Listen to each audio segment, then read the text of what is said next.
आयुर्वेद ज्यावेळेला आपण बोलतोय हजारो वर्षांपूर्वी त्याचे ग्रंथ लिहिले गेले, याचा अर्थ त्यांनी आपल्यापेक्षा जास्त एपिडेमिक्स बघितलेले. हे मी फक्त अझम्पशनवर सांगत नाहीये. त्यातल्या बहुतांश वनस्पतींच्या वेगवेगळ्या फार्मॅकोलॉजिकल ऍक्टिव्हिटीज या आज क्लिनिकली म्हणा किंवा सायंटिफिकली म्हणा प्रूव्ह झालेल्या आहेत. विल्यम ऑसलर असं सांगतात की डॉक्टरचं पहिलं कर्तव्य आहे की रुग्णाला औषध न घेण्याकरता शिकवणं. आपण सातत्याने काय बोलतोय? Prevention is better than cure. हा सिद्धांत जर का चरक सुश्रुत वाग्भटांनी संस्कृत मध्ये मांडला म्हणून तो इरिलिव्हंट होत नाही ना.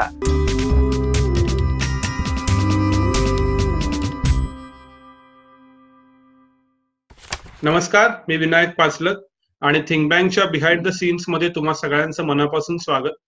आज आपण बोलणार आहोत वैद्य डॉक्टर परीक्षित शेवडे यांच्याशी. ते MD आयुर्वेद आहेत आणि आयुर्वेदाचा प्रचार प्रसार हा त्यांचा एक प्रमुख भाग राहिलेला आहे आयुष्याचा. 500हून जास्त व्याख्यानं त्यांनी दिलेली आहेत.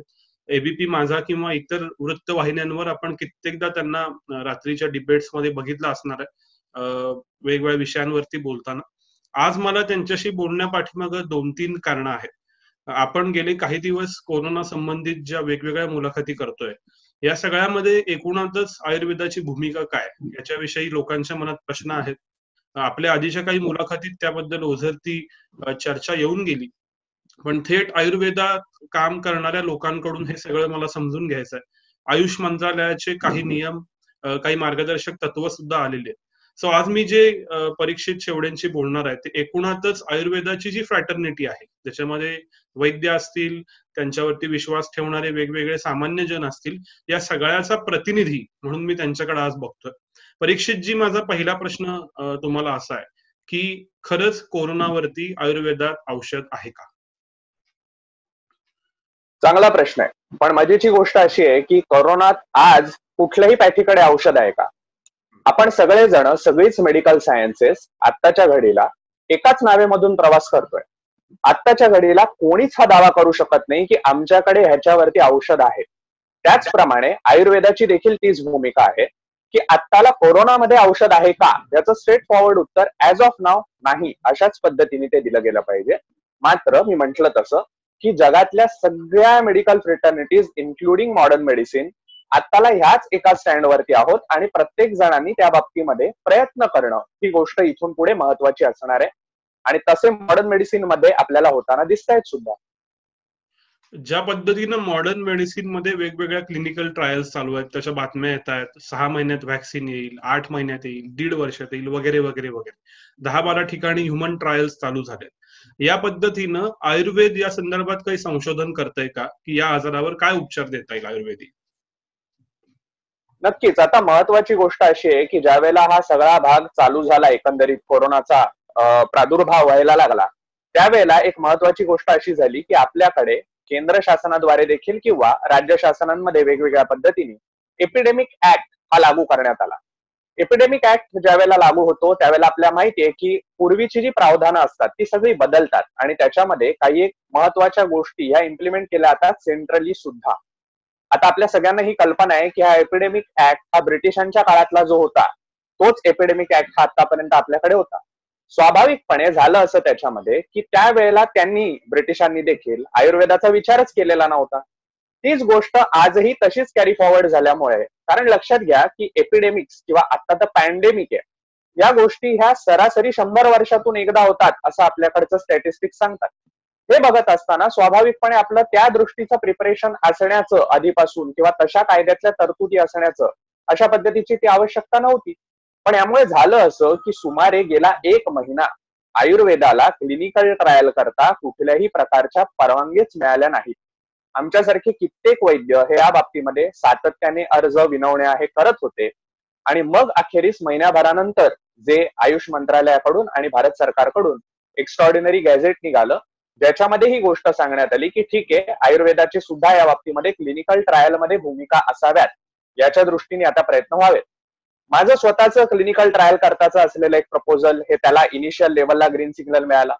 मात्र हे होत असताना इथून पुढच्या अडचणी देखील बऱ्यापैकी आहेत. याला महत्वाचं कारण असं की हे सगळ्यातली प्रावधानं असं सांगतात की ज्या ठिकाणी COVID-19 पॉझिटिव्ह पेशंट्स ऍडमिट आहेत अशा ठिकाणी आपण त्याची क्लिनिकल ट्रायल करू शकतो. आता अशी आयुर्वेदाची कॉलेजेस भारतभरामध्ये किती आहेत, किती आयुर्वेदाच्या हॉस्पिटल्समध्ये COVID-19 पेशंट्स ऍडमिट आहेत, याचं उत्तर खूपच नगण्य या पद्धतीने आपल्याला मिळतं. आणि त्यामुळे स्वाभाविकपणे या सगळ्या प्रक्रियेला थोडासा आळा बसलाय.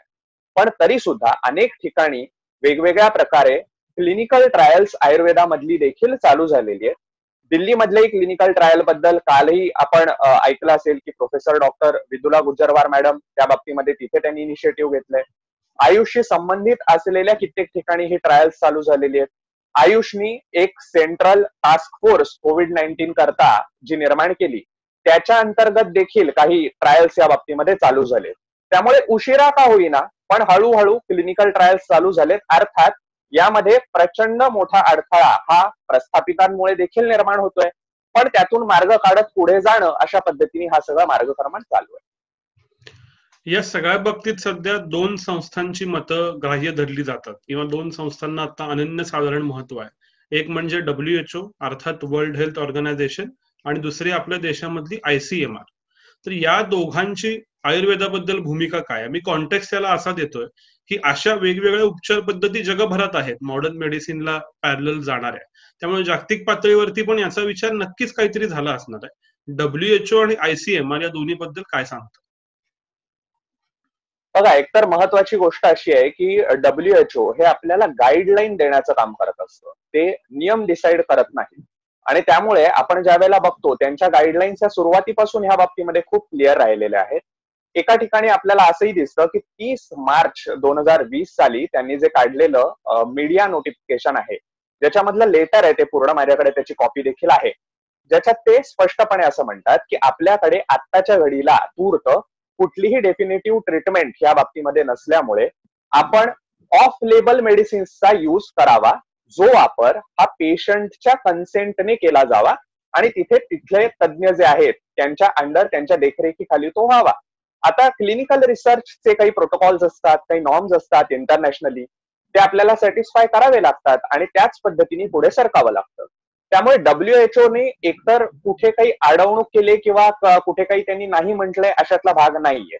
पण त्याच वेळेला WHO हे आजही आयुर्वेदाला किंवा मॉडर्न मेडिसिन सोडून बाकीच्या कुठल्याही गोष्टीला एक स्वतंत्र सायन्स म्हणूनच त्या प्रमाणामध्ये त्यांचं रेकॉग्निशन नसतं. अर्थात आज जशी परिस्थिती निर्माण झाली पॅन्डेमिक सारखी, तशा याच्यामध्ये there should be no stone left unturn अशी भूमिका ही ग्लोबल फ्रेटर्निटीची आपल्याला दिसून येते. आणि तशा प्रकारे आपण बाहेरही बघितलं, परदेशातही बघितलं, कित्येक अशा पद्धतीचे देखील त्यांनी पावलं उचलायला रिसर्चच्या दृष्टीने चालू केलंय. तीच भूमिका आपल्याकडे सुद्धा इम्प्लिमेंट होताना दिसते. ICMRच्या बाबतीमध्ये विषय असा आहे की सुरुवातीच्या काळामध्ये ज्या वेळेला आमची काही क्लिनिकल प्रपोजल्स केली होती क्लिनिकल ट्रायलची, तर त्यावेळेला दुर्दैवाने तिथेही मोठी रांग असल्यामुळे आणि त्याच्यात मग आयुर्वेदाकडे असण्याचा बघण्याचा दुर्दैवाने काही ठिकाणचा एक पूर्वग्रही दूषित असलेला एक दृष्टिकोन असतो आणि त्यामुळे या सगळ्या प्रक्रियेलाही वेळ लागत होता. पण आता जात असताना सुद्धा आत्ताला जी क्लिनिकल ट्रायल जात आहेत त्याच्यातही ICMR किंवा आयुष मंत्रालयाने दिलेले जे नॉर्म्स आहेत क्लिनिकल ट्रायलचे ते फुलफिल करणं हे अत्यावश्यक आहे आणि ते करूनच आपण पुढे सरकतोय. त्यामुळे ह्या सगळ्या गोष्टी आता एकत्रितपणे थोड्या पद्धतीने कामं करायला लागल्यात. मी म्हंटल तसं काही आव्हानं आहेत नक्कीच, पण कामं सुरू झालेत असं आपल्याला दिसतंय. तुम्ही आता बोलता उल्लेख केलात की WHO मॉडर्न मेडिसिन वगळता इतरांना तितकासा इक्विव्हॅलंट दर्जा देत नाही. तर हे सगळं नक्की कशामुळे? कारण कॉमन मॅनला डॉक्टर माहित असतो, तो ॲलोपॅथिक असतो, होमिओपॅथिक असतो, आयुर्वेदिक असतो, त्याच्या अनुभवानुसार आणि त्याच्या पूर्व इतिहासानुसार तो त्याची ट्रीटमेंट घेतो. पण नक्की हा प्रकार काय आहे की ग्लोबल लेवलवर काय नक्की सिच्युएशन? बघा, ग्लोबल लेवललाच नाही, ते आपल्याकडे असं झालंय ना, गल्लीपासून दिल्लीपर्यंत सिच्युएशन ही एकाच प्रकारची आहे. म्हणजे मी नेहमी असं म्हणत असतो की ह्यामध्ये 3 प्रकारचे अप्रोचेस असतात. एक जो अप्रोच असतो जे चांगले तज्ज्ञ आहेत वेगवेगळ्या प्रकारचे, त्यांना आपल्या मर्यादा माहीत असतात आणि त्यांना आपली बलस्थानं माहीत असतात. आणि मी सगळ्या पॅथीज बद्दल बोलतोय, अशी काही कुठली एक सुपर पॅथी नव्हे. म्हणजे मी आयुर्वेदाचा प्रतिनिधी आहे म्हणजे आयुर्वेद सुपर पॅथी झाली असा कुठलाही अभिनिवेश आपला नाही. पण आपली बलस्थान आणि आपल्या मर्यादा माहीत असणं ही महत्वाची गोष्ट असते एक. दुसरीकडे अशी परिस्थिती असते की काही ठिकाणी इग्नोरन्स हा प्रचंड मोठ्या प्रमाणात असतो आणि त्यातून स्वाभाविकपणे आलेला एक अहंगंड असतो. की आम्हीच आहोत, आमच्या व्यतिरिक्त कोणीच नाही. तर ह्या इग्नोरन्समुळे नेमकं आयुर्वेद काय सांगतोय हे मुळातून बघण्याची प्रवृत्ती नसते आणि तिथे कुठे ना कुठेतरी आपण मागे पडत जातो.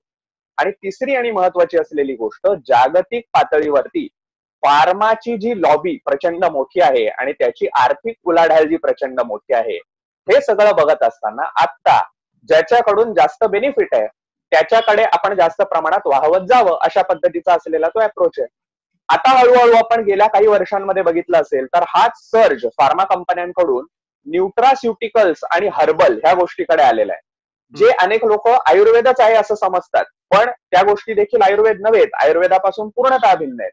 पण हे जे गैरसमज होत असतात हे अशा पद्धतीने होतात आणि कुठेतरी याला खूप मोठी जोड ही अर्थकारणाची देखील असते. ज्या वेळेला ते अर्थकारण बदलायला सुरुवात होईल त्यावेळेला ह्या सगळ्या परिस्थिती आपोआप बदलतील असं मला वाटतं. मला एक कायम प्रश्न पडायचा कॉमन मॅन म्हणून, मी आयुष्यात कधी मेडिकल समजून घेऊ शकलो नाही, इंजिनिअरिंग क्षेत्रातच गेलो. पण एका बाजूला आयुर्वेदाबद्दल शंका कुशंका निर्माण केल्या जातात किंवा इतर पॅथींबद्दल, पण पॅरलली त्याच्याविषयीच्या ऑफिशियल डिग्रीज आपल्याकडे आहेत, त्याच्यात काय पोस्ट ग्रॅज्युएशन आहे, त्याच्यात डॉक्टरेट आहे, त्याच्या अधिकृत शिक्षण पद्धती म्हणून त्याची मान्यता आहे, त्याच्यानंतर त्याचं मंत्रालय आहे. तर हे कॉन्ट्राडिक्टरी वाटायचं मला, की एका बाजूला तुम्ही म्हणता की मॉडर्न मेडिसिनच खरं आणि दुसऱ्या बाजूला आपल्या देशात एमडी आयुर्वेद तुम्ही स्वतःही आहात. हे नक्की काय लॉजिक आहे? मला कळत नाही त्यातलं हे म्हणून.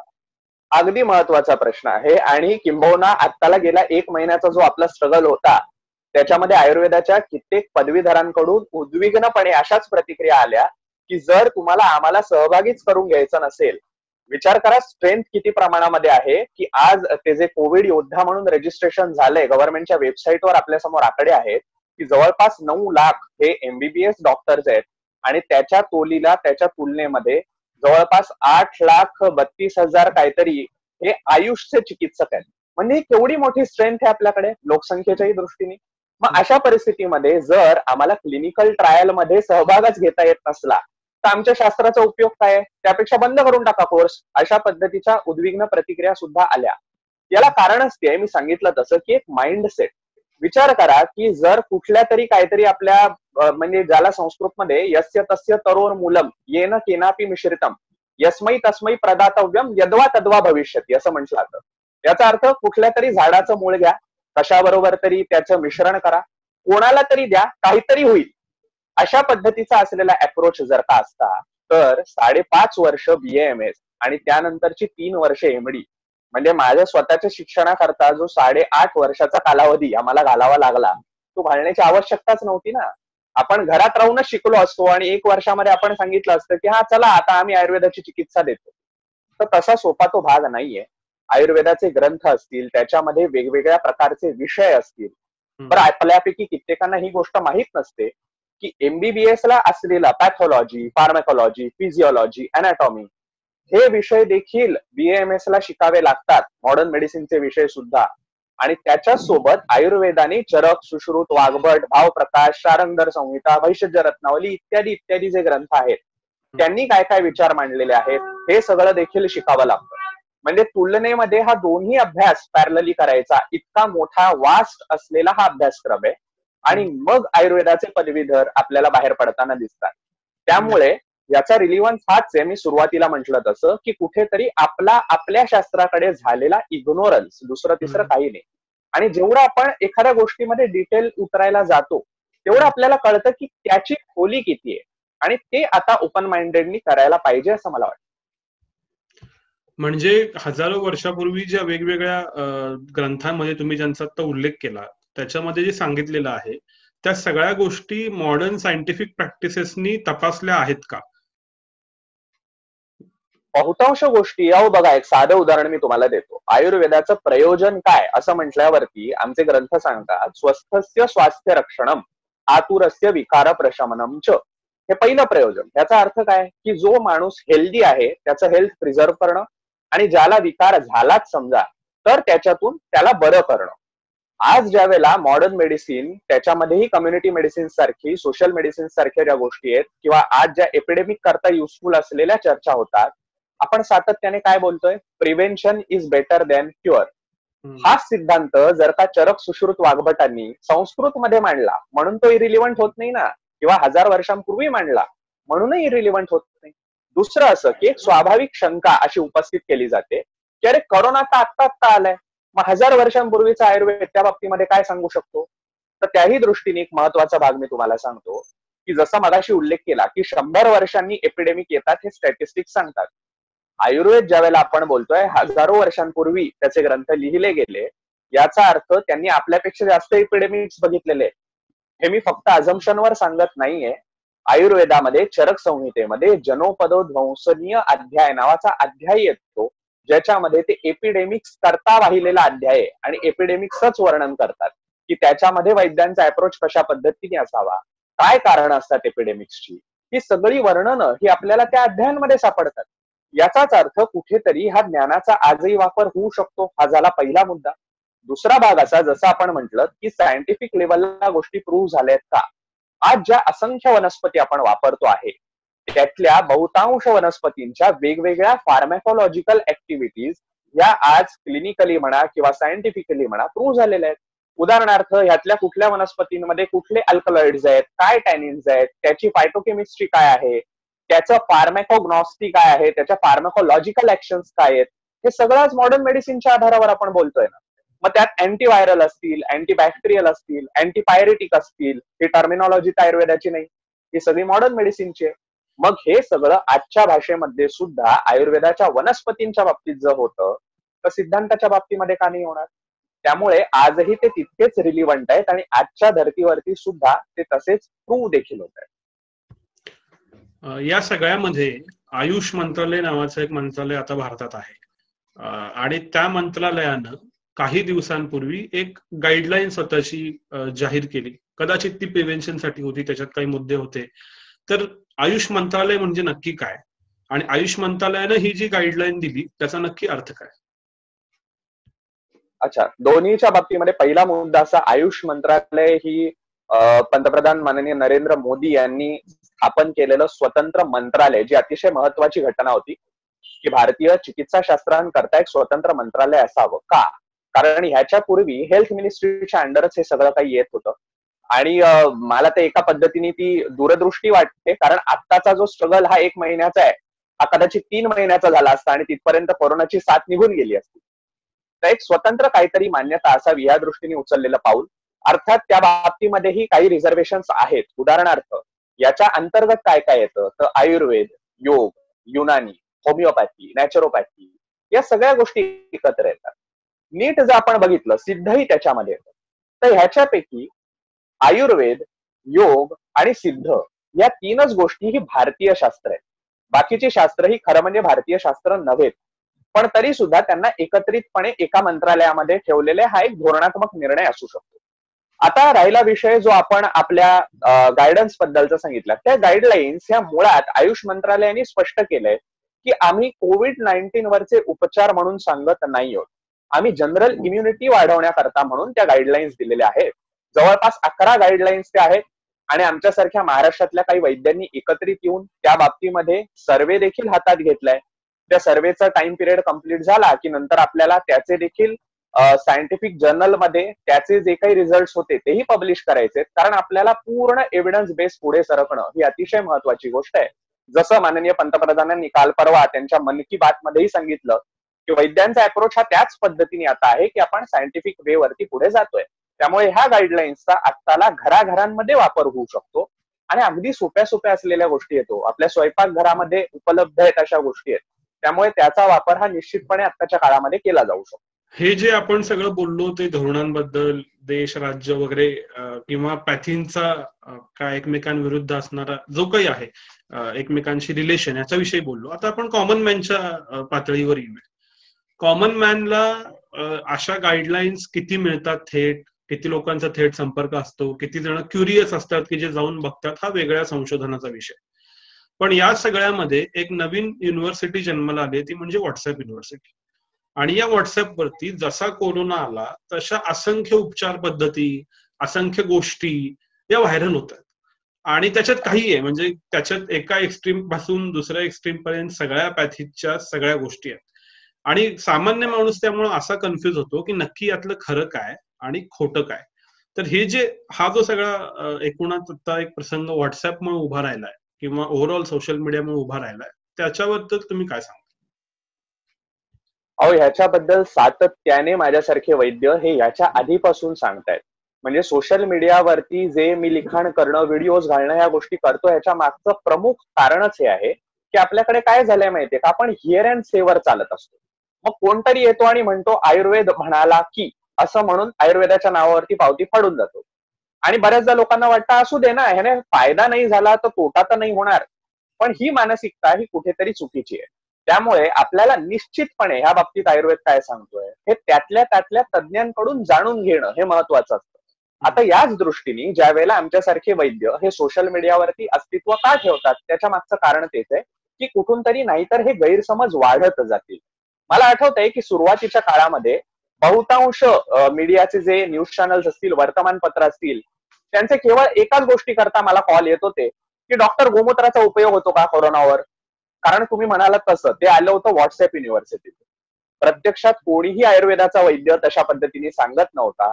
किंबहुना आम्ही सगळेच जण सांगत होतो की अरे बाबांनो तसं नाहीये, असं कुठेच उल्लेख नाही, असं आम्ही कोणीच सांगत नाही आहोत. पण ह्याने दुर्दैवाने मोठ्या प्रमाणात गैरसमज पसरतात. आणि आता तरी आपण याची जाणीव करणं खूप गरजेचं आहे की अशा पद्धतीने वाटेल तो मेसेज ज्याचा आगापिछा आपण चेक केलेला नाहीये, तो कोणी लिहिलाय, त्या माणसाचे क्रेडेन्शियल्स काय आहेत, त्याने काही रेफरन्सेस दिलेत का. मला असं वाटतं की एकंदरीत कॉमनर्सनी, जसं आपण म्हणाला तसं आपण सगळ्यांनी, जनसामान्यांनी या बाबतीमध्ये सजग होणं इथून पुढे खूप गरजेचं आहे. अन्यथा या गोष्टींनी आपल्या शास्त्राचं नुकसान होत असतं आणि ते होऊ नये याकरता येला जाणारा प्रत्येक मेसेज हा पुढे पाठवावा असं काही बंधन नाही आपल्यावर. आपल्याला जर वाटलं की त्याच्या खाली कुठले रेफरन्सेस नाहीयेत तर डिलीट करणं हा खूप सोपा पर्याय असू शकतो आपल्याकडे.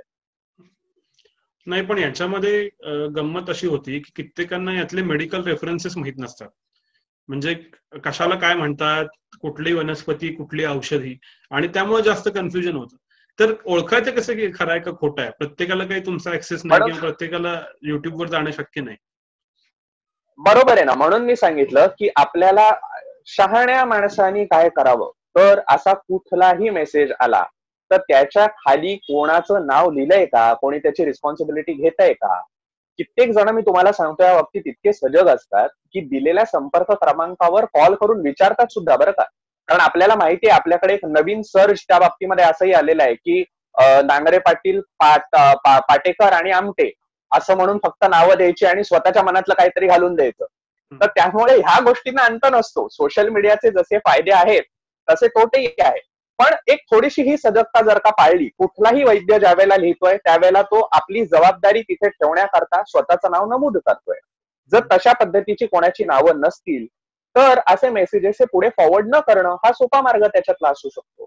आणि ऍक्सेसच्या बाबतीत तुम्ही म्हटलं तर भारत सरकारचं या बाबतीत आपल्याला कौतुक करावं लागेल की या संपूर्ण कालावधीमध्ये भारत शासन काय, महाराष्ट्र राज्य शासन काय, आपले आरोग्य मंत्री राज्याचे देखील राजेशजी टोपे सातत्याने जनतेशी संवाद साधतायत.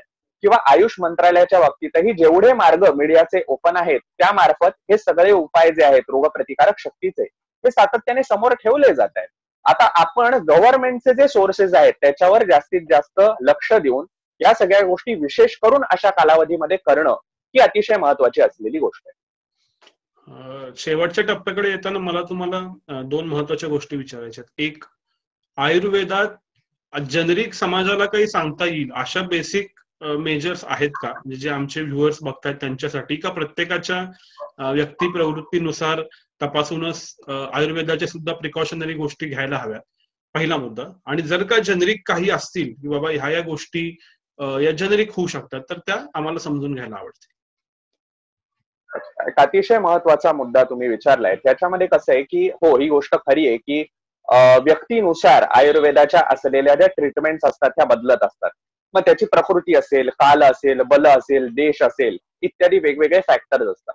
पण जसा मगाशी मी उल्लेख केला तसा की या सगळ्या गोष्टी पॅन्डेमिक्स ज्या वेळेला असतात त्यावेळेला आपल्याला थोड्याशा असाइड करून एखाद्या काही कॉमन फॅक्टर्स काढता येत आहेत का, अशा पद्धतीने विचार करता देशभरातल्या जवळपास 21 नामवंत अनुभवी वैद्यांनी दिलेल्या इनपुट्स वरती आयुष मंत्रालयाने जी यादी आपल्या समोर ठेवली रोगप्रतिकारक शक्ती वाढवण्याचे उपाय याच्याकरता म्हणून, ती अतिशय महत्वाची आहे.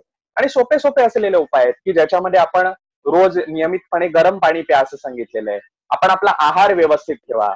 आपण व्यायाम नियमितपणे करा. आयुर्वेदामध्ये असलेली च्यवनप्राश सारखी जी रसायनं आहेत ती आपल्या वैद्यांच्या सल्ल्याने घ्या. कारण च्यवनप्राशचंही आता कित्येक ठिकाणी शॉर्टेज झालेलं आहे. त्याचे पर्याय उपलब्ध असू शकतात. हे आपण आपल्या वैद्यांना विचारू शकता. किंवा सुंठ असेल, हळद असेल, तुळस असेल, ज्येष्ठमध असेल, काळ्या मनुका असतील, ह्यांचा एकत्र करून काढा बनवून तो सकाळ संध्याकाळ घ्या. याच्यासारखे अगदी सोपे सोपे असलेले उपाय, या सगळ्या गोष्टींचा दैनंदिन आयुष्यामध्ये आपण नक्की वापर करू शकतो. या कालावधीमध्ये स्ट्रेस वाढलाय आपल्याला बहुतेक ठिकाणी दिसतंय. आजकाल कोरोना फोबिया हीच टर्म जागतिक पातळीवर रूढ झाली आहे. तो कोपअप करण्याच्या दृष्टीने ध्यानाचा समावेश करणं, योगासनांचा समावेश करणं, ह्या सगळ्या गोष्टींचाही आपण वापर करू शकतो. सगळ्यात महत्वाची गोष्ट मला हीच वाटते, एक तर prevention is better than cure ह्याच्याबद्दल बोलताना आपण आपली इम्युनिटी वाढवणं हा एक चांगला असलेला मार्ग आहे. आणि हे सगळे उपाय हे घरात उपलब्ध होणारे उपाय आहेत. ह्याच्याकरता आपल्याला कुठेतरी बाहेर जायचंय, कोणाचे तरी वेस्टेड इकॉनॉमिकल इंटरेस्ट आहेत, अशा पद्धतीचा भाग हा नाहीये. दुसरी गोष्ट, ज्या वेळेला आजही कोविड-19 करताची डेफिनेटिव्ह ट्रीटमेंट आपल्याकडे नाही, त्याच्यातही जे क्लिनिकल ट्रायल्स चालू आहेत, मी पहिल्या दिवसापासून ग्लोबल लेवलला काय चालू आहे हे सातत्याने रिसर्च पेपर्स वाचतोय. म्हणून आपल्याला सांगतो की अगदी लेटेस्ट जो अमेरिकेतून आलेला HCQचे साईड इफेक्टच्या बाबतीमधला रिसर्च पेपर आहे, तोही आपण जरूर वाचा. म्हणजे ह्याचे जे साईड इफेक्ट्स आहेत किंवा एखादा अँटीबायोटिक वापरताना पुढे जाऊन त्याचा रेझिस्टन्स निर्माण होणं, हे देखील एक प्रश्नचिन्ह आपल्या समोर आहे. आपल्या देशाच्या लोकसंख्येमध्ये एकंदरीत लोकसंख्येची घनता लक्षात घेता या लॉकडाऊन किंवा हे सगळे पर्याय हे किती काळपर्यंत आपण करू शकतो यालाही मर्यादा आहे.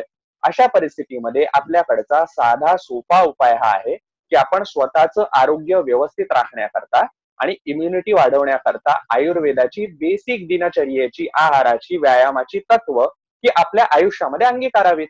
आता ह्याच्यामध्ये कुठल्याही पॅथीचा कॉन्फ्लिक्ट हा मध्ये येऊ नये. भारतीयांच्या पिढ्यानपिढ्या आपल्या जवळपास गुणसूत्रांमध्ये आयुर्वेद आहे आणि त्याच्यामुळे ह्या गोष्टी नियमितपणे करणं आपल्याला सहज शक्य आणि तो आरोग्याचा राजमार्ग असेल असं मला वाटतं. या निमित्तानं अजून एक चर्चा होते की कोरोनाच्या कालावधीत बाकीचे आजार कुठे गेले. मला दोन प्रश्न विचारायचे. एक, खरंच ते कमी झाले का, आणि कमी झाले असतील तर त्याची चिकित्सा काय, कारण काय? महत्वाचा असलेला प्रश्न आहे. पण आता कसं आहे माहितीये का, माझ्या दृष्टीने ह्याचं जे उत्तर होतं, मी काल परवा सोशल मीडियावरही लोकांचा कल ह्या बाबतीमध्ये बघितला की ही नेमकी काय परिस्थिती आहे. आपल्यालाही हे जाणवतंय की नाही की ओव्हरऑल ह्या गोष्टी म्हणजे जी उठसूट हॉस्पिटलायझेशन होत होती ही कमी झालेली आहेत सध्याच्या गेल्या 1 महिन्यामध्ये. आकडे बोलतात, कारण म्हणजे बाकी गोष्टी खोटं बोलू शकतात, नंबर्स कॅनॉट लाय. तर अशा परिस्थितीमध्ये मला एक वैद्य म्हणून महत्वाची गोष्ट हीच वाटते की ज्या वेळेला आपण घरी आहोत, आपली दगदग कुठेतरी कमी झाली, आपण आपल्या कुटुंबाबरोबर चांगला वेळ व्यतीत करतोय आणि दुसरीकडे बहुसंख्य प्रमाणामध्ये आयुर्वेदाने सांगितलेले उपाय हे घराघरांमध्ये केले जात आहेत. आपला आहार जपला जातोय. स्वाभाविकपणे आपला आहार आणि आपला व्यायाम आणि ह्या सगळ्या गोष्टी, दिनचर्या, हे आपल्याला निरोगी ठेवण्याकरता महत्वाचे असतात. डॉक्टर विल्यम ओसलर हे फार प्रसिद्ध असलेलं नाव आहे. विल्यम ओसलर असं सांगतात की डॉक्टरचं पहिलं कर्तव्य आहे की रुग्णाला औषध न घेण्याकरता शिकवणं. म्हणजेच त्याने काय खावं, त्याचा व्यायाम कसा असावा हा गायडन्स देणं हे एखाद्या डॉक्टरचं, वैद्याचं पहिलं असलेलं कर्तव्य आहे. आणि जर त्याच्यावरती बहुसंख्य समाज हा निरोगी राहत असेल तर कुठल्याही पॅथी करता मला असं वाटतं की ही एक अत्यंत महत्वाची असलेली गोष्ट आहे. आणि आजच नाही, इथून पुढे समाजाने देखील याचा विचार करावा की आपला आहार विहार जर सुधारला आणि काही बेसिक तत्व आपण आचरणात आणली तर आपली अननेसेसरी हॉस्पिटलायझेशन ही वाचू शकतात ह्या सगळ्या निमित्ताने. आणि हा मोठा धडा आपल्याला कोरोनाने नक्की दिलाय असं मला वाटतं. म्हणजे थोडक्यात जो एक ट्रेंड आमच्या मिलेनियल जनरेशन मध्ये होता की कित्येक डिसिजेस हे लाईफस्टाईल डिसिजेस असतात आणि लाईफस्टाईल बदलली किंवा लाईफस्टाईल ट्विक केली तर ते कमी होऊ शकतात, हे प्रूव्ह झाले असं वाटतं तुम्हाला? नक्कीच ना. एक गोष्ट महत्वाची याच्यामध्ये लक्षात घ्या की आपण बारकाईने थोडासा अभ्यास करू या गोष्टीचा. खेड्यापाड्यांमध्ये असलेले आपले शेतकरी बांधव की जे सातत्याने त्यांच्या शेतीमध्ये राबतात, त्यांची अंग मेहनत सतत चालू असते, त्यांचा आहार आजही आपण बघितला तर परंपरागत असलेला आहार आहे. ते पिझ्झा बर्गर खायला जात नसतात आणि त्यामुळे कांदा भाकर पूर्वीपासून खात आले, त्याच पद्धतीने त्यांनी ते ठेवलं. हे सगळे कुठे ना कुठेतरी आयुर्वेदाचे सिद्धांत आहेत. जे आपल्याकडे पिकतं ते खा, मेहनत नियमितपणे करा, आणि इथपासून ते आता जसं आपण उल्लेख केला की IT सेक्टर मधले प्रोफेशनल जे आहेत त्यांना विशेष करून, कारण ग्लोबल सिनारिओची जाण आहे, तिथे आपल्याला या गोष्टी लगेच लक्षात यायला लागलेल्या आहेत की नाही बाबा हे लाईफस्टाईल ओरिएंटेड डिसऑर्डर्स आहेत. अहो साधं डायबिटीसचं उदाहरण घ्या, पहिली ओळ आपल्याला काय दिसते, it is lifestyle oriented disorder. PCODचं उदाहरण घ्या, आपल्याला पहिली ओळ काय दिसते, it is lifestyle oriented disorder. मग ही जी लाईफस्टाईल बदलली आहे तीच सुधारायची की आपल्याला. मग आपल्याला दिनचर्या आणि आहाराचे बेसिक फंडे जरी आपण करू शकलो, लोकांची व्यसनं बंद झाली बघा, फायदा झाला नाही असं आपल्याला वाटतंय का? निश्चित झाला. लोकांचं जंक फूड बंद आलं, नक्की फायदा आला. त्यामुळे ह्या सगळ्या गोष्टींचे रिलिव्हन्स हे आपण इथून पुढेही बघितले पाहिजेत. सुमारे 90% भारतीय जनता, खरं म्हणजे जास्तच, हे कुठे ना कुठेतरी कळत नकळत आयुर्वेदाचं आचरण करत असते. वेगवेगळ्या कारणाने त्यामध्ये जे बदलाव येतात ते इथून पुढे येऊ नयेत आणि आपण आरोग्याकडे वाटचाल करावी, याबाबत आपण सजग असलं पाहिजे. या पार्श्वभूमीवर माझा शेवटचा प्रश्न आहे तुम्हाला की 2 एक्स्ट्रीमिटीज आहेत. एक म्हणजे की जे आम्हाला मॉडर्न दिसतं, गोळ्या मिळतात तेच खरं, हे आयुर्वेद वगैरे काहीतरी संस्कृत श्लोक आहेत, आम्हाला कळत नाही, माहित नाही. आणि दुसरं की बघा आपली किती भारतीय संस्कृती भारी आणि त्यानंच जग वाचतंय आणि त्याच्यामुळे होते आणि हे बाकी सगळं मॉडर्न बिडर्न थोटांना. असे 2 पोलराइज्ड गोष्टी समाजात असतात डायरेक्टली इनडायरेक्टली. कुठंतरी या कोरोनामुळं या दोन्हीचा समन्वय भविष्यात होईल का, आणि त्यामुळे एका निरोगी आयुष्याकडे कदाचित देश म्हणून आपण जाऊ शकतो का? मला नक्की या बाबतीमध्ये खात्री वाटते. मी अतिशय सकारात्मक आहे. तुम्ही जो उल्लेख केला त्या दृष्टीने आयुर्वेद किती ऍप्लिकेबल असतो हे उदाहरण देण्याकरता एक फक्त सूत्र मला सहज आठवलं म्हणून सांगतो. आचार्य वाघभट असं म्हणतात, सर्व धर्मेषु मध्यमम. याचा अर्थ कुठल्याही एक्स्ट्रीमला जाऊ नका, सुवर्ण मध्य गाठा, तुमचं भलं त्याच्यामध्ये आहे. ही ऍप्लिकेबिलिटी आयुर्वेदाची. आणि आज आपल्याला, आपल्या समाजाला हीच गोष्ट समोर येते की आजपर्यंत ना आपल्याला सिम्पटमॅटिक रिलीफ आणि क्युअर याच्यातला फरक लक्षात येत नव्हता आणि त्यामुळे हे सगळे प्रकार घडत होते. अहो ज्या केरळमध्ये आयुर्वेद हे आजही मेनस्ट्रीमला आहे, त्या केरळमधली एकंदरीत लोकांची इम्युनिटी, तिथली साक्षरता, ह्या सगळ्या गोष्टी आपण बघतोय ना. साक्षरता मी याकरता बोललो कारण आपल्याकडे असं म्हटलं जातं की सो कॉल्ड इलिट लोक जी असतात, अर्थात हेही तितकंसं खरं नव्हे कारण तेही चित्र बदलतंय, तर त्यांचा ओढा मॉडर्न मेडिसिनकडे असतो का? पण आपल्याला आता लक्षात येते की तसं न होता तोही आयुर्वेदाकडे यायला लागलाय. कारण आपण ज्या वेळेला या गोष्टी खूप जवळून अनुभवतोय, अभ्यासतोय, त्यावेळेला आपल्याला याचं महत्व कळतंय. आपण आज विकसित देशांमधली स्थिती जर का बघितली, ज्या रॅन्डम पद्धतीने आपल्याकडे अँटीबायोटिक्स प्रिस्क्राईब केली जात होती आजपर्यंत, तशी युके मध्ये, US मध्ये कधीच केली जात नव्हती. आणि मग कुठेतरी आपल्याला हाच विचार आज करणं महत्वाचं आहे की आपण त्यामुळे जो अँटीबायोटिक अब्यूज केला, त्याने जो रेझिस्टन्स निर्माण झाला, आज त्याचंही चॅलेंज आपल्या समोर आहेच ना. आणि म्हणून कुठेतरी हा विचार करणं इथून पुढे महत्वाचं आहे की पहिली आपली जीवनशैली सुधारूया. त्याच्याकरता आयुर्वेदाची मार्गदर्शक तत्व अतिशय कारागर आहेत. त्यातून गरज पडलीच तर पहिल्यांदी आयुर्वेदाचा आपण चिकित्सेकरता वापर करूया. त्यातूनही जर आपल्याला वाटलं की एखाद्या ठिकाणी आम्हाला वैद्यांना काही मर्यादा येत आहेत, त्या ठिकाणी कुठल्याही पद्धतीचा अंगगंड नसावा आणि तिथे मॉडर्न मेडिसिनने इंटरव्हीन करावं. हे एकंदरीत मानवाच्या आरोग्याकरता आपण निसर्गाच्या जेवढ्या जवळ राहू तेवढी आपली भलाई आहे, ही याच्यातली सगळ्यात मोठी शिकवण. डॉक्टर परीक्षित, तुमचे खूप खूप आभार. या सगळ्या पॅन्डेमिक बद्दलचा एक वेगळा व्ह्यू पॉइंट आज आम्ही तुमच्यामुळे थिंक बँकच्या प्रेक्षकांसमोर ठेवू शकलो. मला याची खात्री आहे की थिंक बँकचे प्रेक्षक सुजाण आहेत, यातून ते त्यांना जो योग्य वाटेल तो विचार नक्की पुढे घेऊन जातील. पण ही वेगळी बाजू आमच्या पुढे आणल्याबद्दल तुमचे पुन्हा एकदा आभार. धन्यवाद. धन्यवाद. थिंक बँकचे सर्व एपिसोड आता ऐका स्टोरीटेल या ॲपवर. 30 दिवसांचे मोफत सबस्क्रिप्शन मिळवण्यासाठी डिस्क्रिप्शनमधील www.storytel.com/thinkbank या लिंकला भेट द्या.